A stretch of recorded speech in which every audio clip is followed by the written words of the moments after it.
Hello all. Thank you for joining me today. My name is Matt Harp. I'm a Rochester native and have lived more than 25 years of my life in Rochester.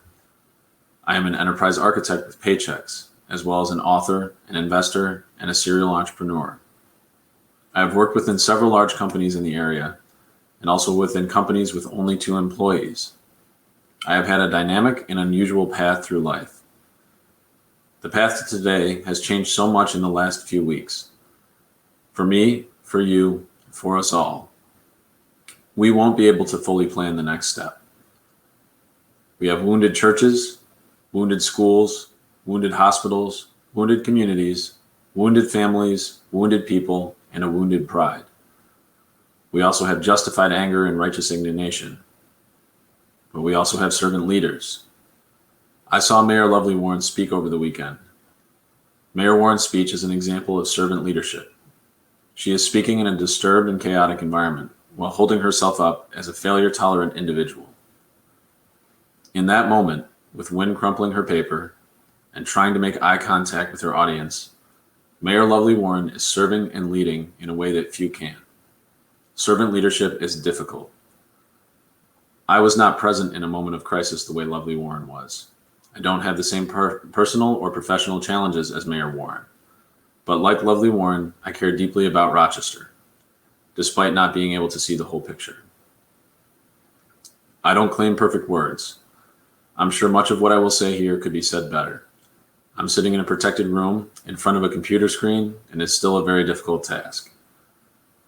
I believe speaking as clearly as Mayor Warren did is only possible if you are speaking from your heart, speaking to a vision so deeply instilled within yourself that the words spill from a place deep within rather than from a written page. Our written words should be the reminders of the good we hold in our hearts. That is what I saw in Mayor Lovely Warren. In my book, I encouraged individuals to demonstrate conviction to their beliefs. Mayor Warren is demonstrating such a profound conviction to her beliefs that the elements cause her to only briefly pause as she speaks her heart. Please help me ensure I show such conviction, both in the words I say here and in saying these words better in the future. God laid some heavy things on my heart recently. I know that I have been working on healing the wounds I caused in my own life. I'm a deeply flawed human being with a crushed soul. I don't think I deserve much of anything, and I definitely don't deserve asking you for anything at a time like this. I would like to serve instead. One of the things I believe might work is love and grace. The supply of love and grace can run low. I feel a substantial love for the city of Rochester. I feel called to put my life on the line for the city of Rochester. You are part of me, and I love you. I previously imagined a perfect ending to my career as a speech, one where I said that I loved the city, loved you all, and that I believed in everyone. I don't want to wait until the end of a career to say I love you anymore. I don't know what the future holds, but I know that I want you all, and this city, in my future. I want my family to want to be here, and I want my friends to want to be here. I want the moments of anger we feel in our community to be soothed. I want the wounds to be healed. I now want to say this to you, which I feel every day. I love you all. I'm thoroughly saddened and pained by the anger and the hurt that you feel, and I apologize for any hurt or anger that I caused. I have not always been a good citizen, a good family member, or a good person. I have not always said what I felt and what I knew others felt to be true. For all these years where I allowed hurt or anger to endure, I also apologize. For the years where I did not partake in the community of ideas due to selfishness and feeling my own pain, I apologize. You are my brothers and sisters. This city is a part of me, and I love it so much that I will defend it to my grave. I will defend you, my fellow Rochesterians, to my grave. I don't want to ask anything of you. I'm only here to say that I love you and the city very much. I know there are great businesses to be found here, great novels to be written, great ideas to be shared, great products to be invented, and great people to be found. The label for our region has long been the Rust Belt. I have a vision that we can be called the Refinement Belt. I have a vision where we are not seen as leftover from old industry, where we are not seen as broken, where we are a process of improvement rather than a process of decay. I would like us to be a region where we refine ideas, refine each other, and refine our world. It is only through refining ourselves that we begin to redefine ourselves. I would like to start kicking the rust from my own mind. I'd like to start moving again. I'd like to start refining again. I know that I have had my rusted gears jammed against each other for far too long. I have a dream of walking down the streets of downtown Rochester again. I dream of stopping into a coffee shop or an innovation pop-up to exchange ideas. I dream of refining those around us through discussing our ideas about life. I have a dream of a world where people use technology to share and refine ideas instead of cultivating pictures for vanity points. I dream of refining parents who use technology to train up their children and to let their children watch their own growth. I dream of refining children who learn about failure and how to succeed after failure.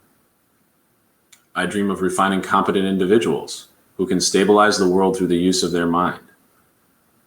I dream of refining empty spaces in Rochester to fill them back up. Not just the emptiness we see in buildings, but the emptiness we feel in our soul.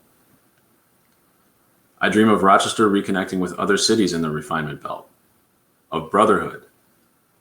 I dream of people wanting to come here, wanting to share here, wanting to know here, of families wanting to sit by the Genesee for breakfast. I dream of life and love returning to downtown. I dream of a safer and healthier Rochester for all. I dream of those in our churches, police stations, firehouses, libraries, and schools supporting our city. I dream of us supporting them. I dream of vibrant businesses on street corners. I dream of people saying hello in the street. I dream of our companies supporting our community, and I dream of our community wanting to work in our companies. I dream of children who see a brighter future ahead than any past behind them. I dream of success that does not take from other successes. I dream of open ideas, of innovation, of a willingness to share oneself, to share one's thoughts, and to share one's mind. I dream of you and I, all of us, being able to chop at the ideas that hold us down, grind us under, and tear us apart. I dream of those ideas falling away and our lungs filling up. I dream of breathing the fresh air of a new morning in our city. I dream of all of you being there with me. I believe others also have this dream. I would love to start dreaming that dream of refining Rochester out loud. I would love to continue speaking the message of refinement out loud. And I would love to have you dream about refining Rochester along with me. How can we start dreaming about refining Rochester together? How does anyone start anything? By dreaming along and then picking one small task, one small step, one small signal of interest. Start small, but start by imagining and start doing. We won't know what the perfect path will look like because there is no perfect path to progress. We won't know what a perfect result will look like because there is no perfect result for all. We won't know what the perfect people will look like because there is no perfect person. I am far from perfect. But I can dream great dreams for the city, and I can imagine great futures. With the economy recovering, I dream of a time where our imagination runs wild, full of imaginative futures for the success of our city. I imagine Rochester throwing a comedy and music festival. Rochester can start celebrating what we still do well, and start laughing at ourselves again. Restoring the city's sense of humor is no small task, but it is an important task as part of the healing process. I imagine Rochester investing in its roots. Rochester is full of roads and routes. A Rochester citizen can get to a farm, a grocery store, a baseball game, a library, a market, all within 10 to 15 minutes of driving. I imagine a Rochester that invests in trains, cargo trains, passenger trains, and figurative trains, in trains of thought. I imagine Rochester reinventing education practices. Classrooms stuffed with bored students are coming to an end. Rochester can be a test bed to refine new education practices. We struggle to clear snow from our roads. What if snow in winter seasons were viewed as a competitive advantage rather than a hindrance? I imagine Rochester investing in neighborhoods. Let's establish friendly boundaries connecting across diverse regions.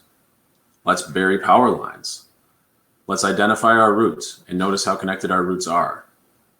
Let's minimize noise pollution using bicycles and environmentally friendly transport. Let's greenlight our neighborhoods for rapid growth. I imagine tech companies, education companies, manufacturing companies, and publication companies finding the refinement belt as a potential home, where Silicon Valley patterns of growth do not need to apply. Instead, these refinement companies can work to refine output. I imagine a Rochester where any individual is afforded the opportunity to air their ideas, no matter their background, their skill set, or any other distinguishing mark.